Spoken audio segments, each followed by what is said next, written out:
तत्पश्चात गौरवान दादा हीरे सिंह मरकान जी के चरणों को सेवा जोहार करता हूँ। तत्पश्चात गौरवान दादा मोतीराम कंगाली जी के चरणों को सेवा जोहार करता हूँ और भगवान बिरसा मुंडा जी के चरणों को सेवा जोहार करता हूँ। तत्पश्चात मंचमा मंचासीन सभी का नाम लूंगा तो ज्यादा समय होता जाएगा, इसलिए जितने भी मंच में मंचासीन हैं, हमारे समस्त बुद्धिजीवी जो हमारे समाज को दिशा निर्देश देने का कार्य करते हैं, आगे बढ़ाने का कार्य करते हैं, ऐसे बुद्धिजीवियों के चरणों को सेवा जोहार करता हूँ। एवं मंच के सामने उपस्थित छब्बा फूटा समस्त मां शक्ति पित शक्ति आप सभी के चरणों को भी सेवा जोहार करता हूँ। एवं इस कार्यक्रम के आयोजक जिन्होंने इतना बड़ा इन्वेस्टमेंट कर, इतना बड़ा खर्च कर हर साल समाज को, क्षेत्र को, हमारे समाज को, क्षेत्र को जागृत करने का कार्य करते हैं और जागृत करने के लिए ये खर्च करते हैं, उनके चरणों को भी सेवा जोहार करता हूँ। भगवान बिरसा मुंडा जी का जयंती क्यों मना रहे हैं और क्यों मनाना चाहिए, इस विषय में जो हमें चिंतन मना करना चाहिए। हमें जो है सिर्फ मूर्ति रख लेने से या हमारे पूर्वज थे इसलिए मनाना चाहिए या मानना चाहिए, यह जो है ध्यान नहीं, मतलब क्यों मना रहे हैं ये जो है हमारे अंदर जो है कॉन्सेप्ट होना चाहिए। उससे पहले मैं थोड़ा सा हिस्ट्री में चलते हैं कि भगवान बिरसा मुंडा जी का जन्म जो है 15 नवंबर 1975 में होता है उली हाथे छोटा नागपुर खूंटी जिला और रांची झारखंड में। जब उनका जन्म हुआ तो वो बचपन से ही बहुत तेज थे। जो भी हमें हिस्ट्री मिलता है, जो भी जानकारी मिलता है, थोड़ा सा हिस्ट्री में मैं बताऊंगा, इसके बाद में जो है हम जो है काम की बात करते हैं। और ये भी है हमारे क्योंकि काम का ही है, क्योंकि जब उन्हीं से ही प्रेरणा लेंगे जब ही ना आगे बढ़ेंगे। उनका जो है जब जन्म हुआ तो वो भेड़ बकरियां चराते थे, बचपन में चराते चराते उन्होंने शिक्षा अध्ययन किया और उन्होंने जो है अंग्रेजों के प्रति, जो जल जंगल जमीन के प्रति जो हमें शोषण करते थे, अत्याचार करते थे, उन अत्याचार शोषण के खिलाफ उन्होंने आवाज उठाई और लड़ाइयां लड़ी और 9 जून 1900 को जो है वो शहीद हो गए। वह हमारे लिए शहीद हो गए, हमारे लिए लड़ाई लड़ते लड़ते शहीद हो गए। जब मैं 9th क्लास में था, जब मैं कुंडा में एक्सीलेंस में एडमिशन लिया, तो मैं जब कैलकुलेशन कर रहा था तो जब उस उधर पे आए कि 25 साल की उम्र में वो जो है शहीद हो गए, तो मुझे लगा कि ये जो है जो बुक लिखा है, जो मैंने स्टडी कर रहा है, ये कहीं ना कहीं गलत है, क्योंकि 25 साल की उम्र में कोई भी व्यक्ति इतना बड़ा नाम नहीं हो सकता, इतना बड़ा जो है इतिहास में, इतना बड़ा जो है देश विदेश में फैल नहीं सकता, उसके चर्चे नहीं हो सकते। मैंने काफी अध्ययन किया और जब अध्ययन किया तो पाया कि हाँ, उन्होंने जो है 25 साल की उम्र में, मेरे इतने उम्र में अंग्रेजों के नाक पर दम करके रखा था। और मुझे वहीं से जो है सामाजिक कार्य करने का जुनून आया। पहले तो हम गांव में कार्य करते थे, लेकिन क्षेत्रों में घूम घाम के नहीं करते थे। आज जब जो है भगवान बिरसा मुंडा जी की हिस्ट्री को पढ़े तो उनका जो जुनून, जो जज्बा समाज के लिए, तो हमें लगा कि हम इतना तो नहीं जा पाएंगे या कर नहीं पाएंगे, लेकिन जितना प्रयास होगा निरंतर समाज के लिए अंतिम सांस तक खड़े रहेंगे, कार्य करते रहेंगे।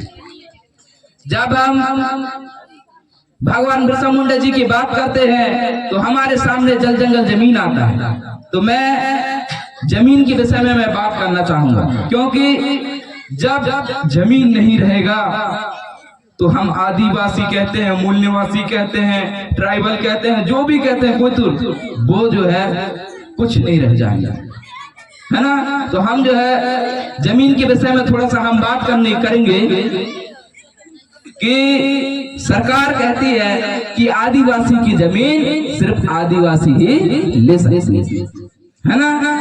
और हमारे लोग, और यहाँ तक हमने भी, जब तक जो है मैं वकालत लॉ की पढ़ाई नहीं कर रहा था, जब तक मैं यही सोच रहा था कि आदिवासी की जमीन सिर्फ आदिवासी ही ले सकता है। लेकिन जब हम हिस्ट्री पढ़ते हैं, इतिहास उठा के देखते हैं, तो आजादी से पहले 65% से भी ज्यादा जमीन हमारे नाम पर था।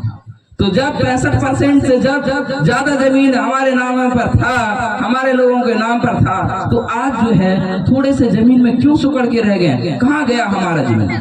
जब मैंने रिसर्च किया तब पाया कि जो है कलेक्टर द्वारा एक परमिशन कानून है, कलेक्टर द्वारा एक परमिशन कानून है कि अगर कोई भी व्यक्ति, आदिवासी व्यक्ति जमीन बेचता है और उसको पता है कि वो जो है दूसरे व्यक्ति के सामान्य के नाम में करा रहा है, और वो जो है कलेक्टर से परमिशन करा लेता है, तो वो जो है क्या हो जाता है? सामान्य की जमीन हो जाता है।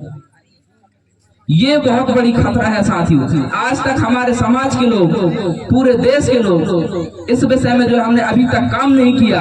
हमारे नेता मंत्री हो चाहे जो भी हो, हमें जो है यह आवाज उठानी है कि हमारा जो आदिवासियों की जमीन सिर्फ आदिवासी ले सकते हैं, यही होना चाहिए। और जो परमिशन नाम की कानून है उसको खत्म कराना बहुत जरूरी है।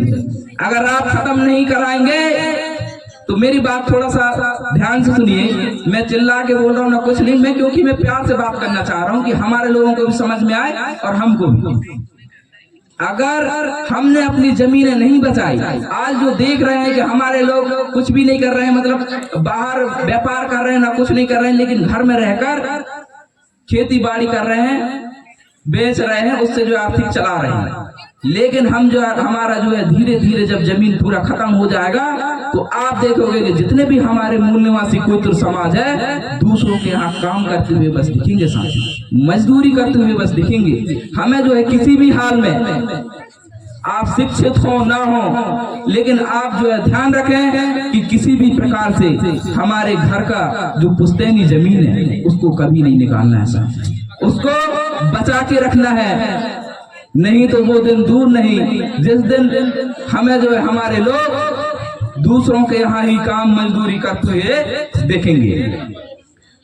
और अभी जो है हम देख रहे हैं जमीनों का ही मैं बात करना चाहूंगा, क्योंकि मैं थोड़ा सा वकालत क्षेत्र से हूँ और जो जमीनों से संबंधित बहुत सारे मामले देखने को आते हैं। एक जगह का मामला था हमारे ही क्षेत्र का, तो वहां पे क्या हुआ कि अदर लोगों ने हमारे समाज का जमीन ले लिया। एक गांव का, मैं उस गांव का नाम नहीं बताऊंगा।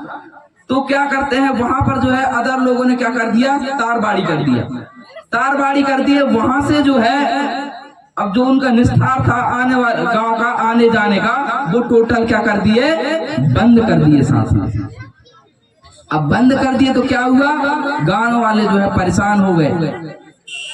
मैं लॉ की बात बता रहा हूं, मैं धारा वारा नहीं बताऊंगा, जो लोकल आपको समझ में आए उस प्रकार से मैं बताने का प्रयास करूंगा। जो कानून करता है पीपीटी एक्ट है, संपत्ति ट्रांसफर एक्ट जो है, उसके अकॉर्डिंग ये है कि अगर शासकीय संपत्ति है, शासकीय भूमि है, और आप जो है वहां पर 30 सालों से अधिक समय से उस जमीन का, उस रास्ते का उपयोग कर रहे हैं, आवागमन कर रहे हैं, तो आपको जो है उस उपभोग से कोई नहीं रोक सकता, ये लॉ कहता है। इसी प्रकार अगर कोई प्राइवेट भूमि है, प्राइवेट जगह है, तो उसमें जो है 20 साल का टाइम लिमिटेशन है साथी। अगर प्राइवेट जमीन है तो 20 साल और शासकीय जमीन है तो 30 साल। तो आप जो है ध्यान रखें कि हमें जो है ये जमीन किसी को नहीं बेचना है, और हमेशा जो है हमारे जल जंगल जमीन को बचा के रखना है। और मुझे लगता है समय ज्यादा ले रहा हूँ और अच्छे से आपको एक्सप्लेन भी नहीं कर पा रहा हूँ, परंतु जब मैं थोड़ा सा और टाइम लूंगा कि जब हमारे यहाँ मंच के माध्यम से नाचना गाना होगा, गीत संगीत होगी, तो उसको सिर्फ मनोरंजन बस मत लीजिए, साथ में उस गाने के एक एक वर्ड को समझिए, चुनिए, भूनिए और उसको जो है अपने जीवन में लाइए। क्योंकि हमारे जो गोंडियन कल्चर के गाने हैं, सॉन्ग हैं, सुमरनी है, हर एक शब्द में अर्थ छुपा होता है साथियों। उसको जो है अपने जीवन में उतारना है, जानना है, मानना है। और मैं धन्यवाद देना चाहूंगा गोंडवानी स्टूडेंट यूनियन टिटाकला को, जो हर साल खर्च कर और इन्वेस्टमेंट कर यह कार्यक्रम को आयोजित करते हैं। और इसी प्रकार चाहे जो साथ में रहे न रहे, लेकिन हमेशा निरंतर अपने समाज को आगे बढ़ाने के लिए, जागरूक करने के लिए हमेशा तत्पर रहे।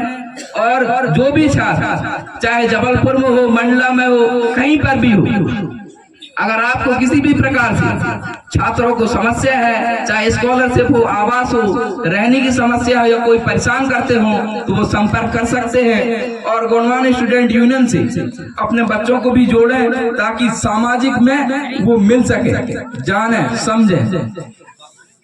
और अधिवक्ता संबंधित कोई भी कार्य हो, चाहे आप सलाह लेना चाहते हो या कार्य हो, आप जो है संपर्क करना चाहें तो मेरे से कर सकते हैं। मैं इन्हीं शब्दों के साथ अपना स्थान ग्रहण करना चाहूंगा, और जो भी गलतियां हों उन्हें ध्यान न देते हुए क्षमा करें। बहुत बहुत धन्यवाद। जय बिरसा, जय बड़देव, जय गोंडवानी।